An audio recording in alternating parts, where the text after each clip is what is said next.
from my heart and from my hand. Why don't people understand my intention?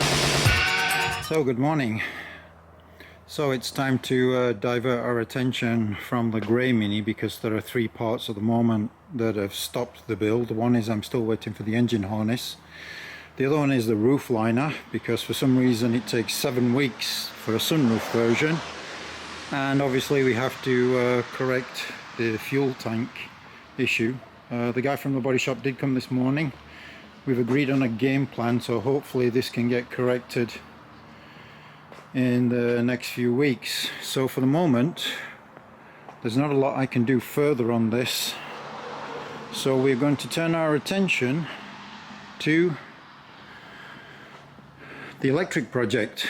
So this is the first time that we've actually had it on the ramps, so we're going to give it a good look over and see what needs to be done.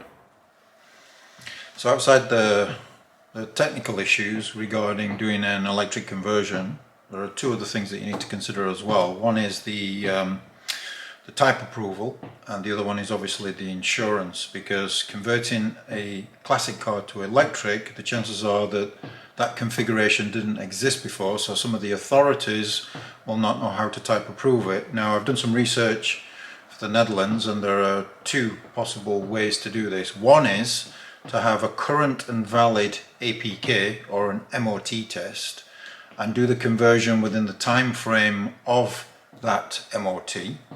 And the other one is to basically do a conversion with no MOT and go in for a full type approval. Now the second one is probably the most difficult one, because a lot of cars will never pass new type approval, because part of that requirement is that they've got SIPs and they have to have also airbags as well. So with the exception of the MPI Mini, the others probably would not get through the second type approval.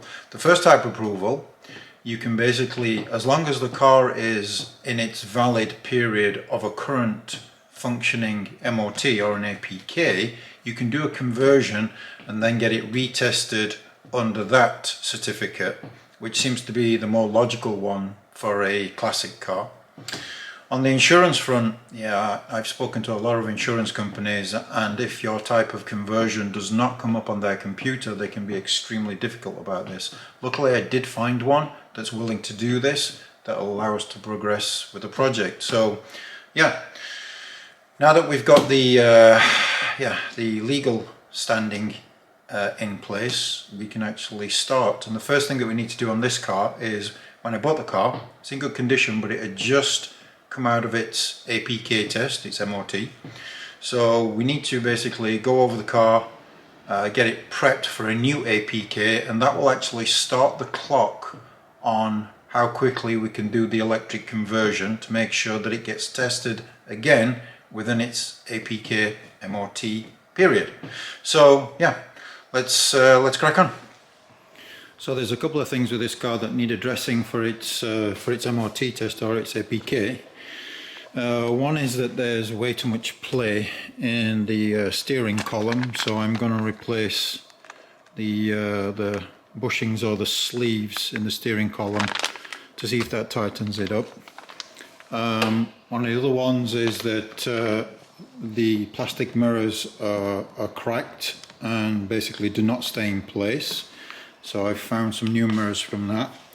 The biggest job is going to be the brakes and wheels, because although the 10 inches look nice, for an electric conversion 10-inch wheels are not really going to work, because the rotational ratio doesn't match the drivetrain. So I'm going to be changing to 12 inches, and I've bought these. Now the challenge with these wheels is that it's a -6 offset, which will not go on the rear of this car, because it will actually interfere with the trailing arm.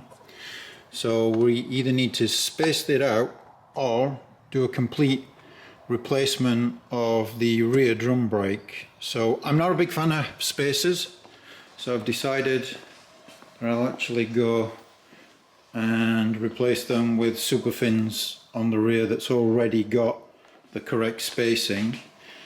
And I do have some old hubs that I can recondition that have got a longer stud in order to take the new width on these as well. So that'll solve the problem on the rear for the APK. Now on the front, another reason to change out the wheels is actually these tyres, because although the tyre depth is okay back and front, I've noticed that there's some bulging in the sidewall. I don't think this can be picked up on the camera, which means it would never get through its APK anyway. One of the other things on the front that I'm going to change as well is this car, with it being 10-inch wheel from 1981, comes with drum brakes all the way around.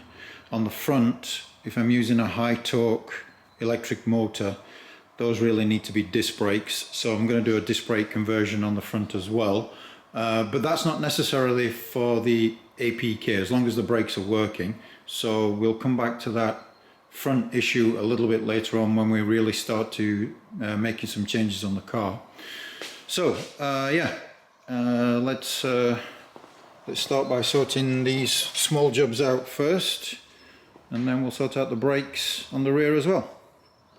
Not sure if you can see this, but as always with a Mini, it's never straightforward. It looks like it was more than just a cracked plastic mirror. Someone has done a bit of a cowboy job of riv nutting this and leaving one of the riv nuts completely blank, so we will have to get the riv nut gun out and fix that little problem.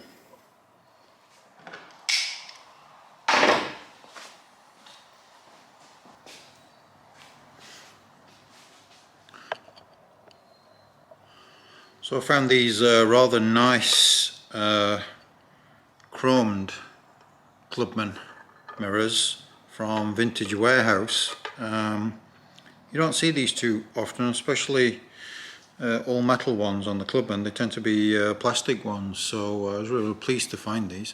They are slightly larger than traditional Mini mirrors, a little bit squarer as well, but they look rather good on the Clubman, so we'll put these on.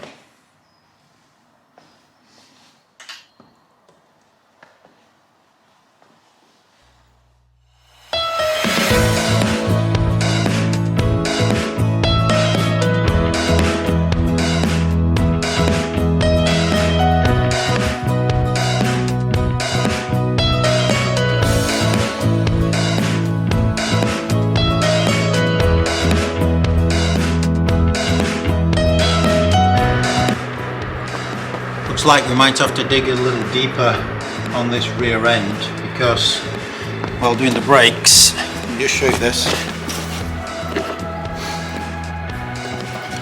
We have some play.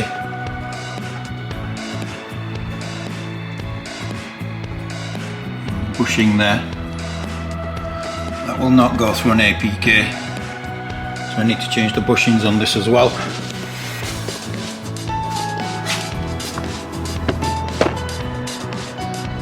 So you should be able to see now with the other hub on the difference in the length of the studs. This now means that we can either use a spacer on the rear, or we can use the super thin hubs. So yeah, that should avoid the clearance problem with that offset on the wheel. Okay, that hub and brake change has given us the clearance on the arm. It doesn't rub anymore, which is good. When it's on the ground, it will also not protrude past the arch, which is also an MOT APK requirement.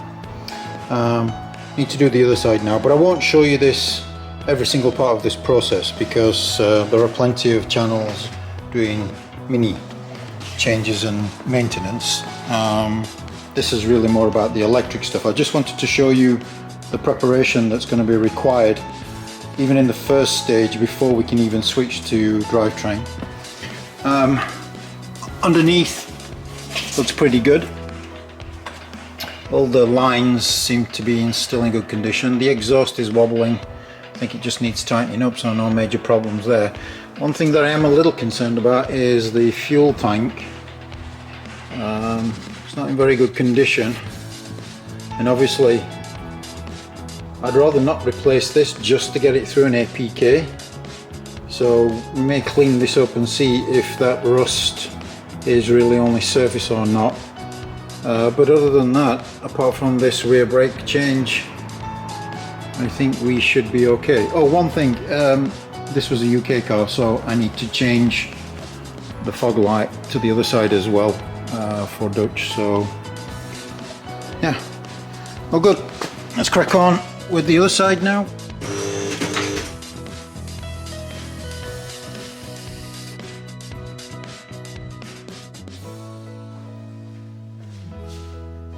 So that's it. All those little jobs done, ready for the APK. So keep us fingers crossed that they don't find anything major.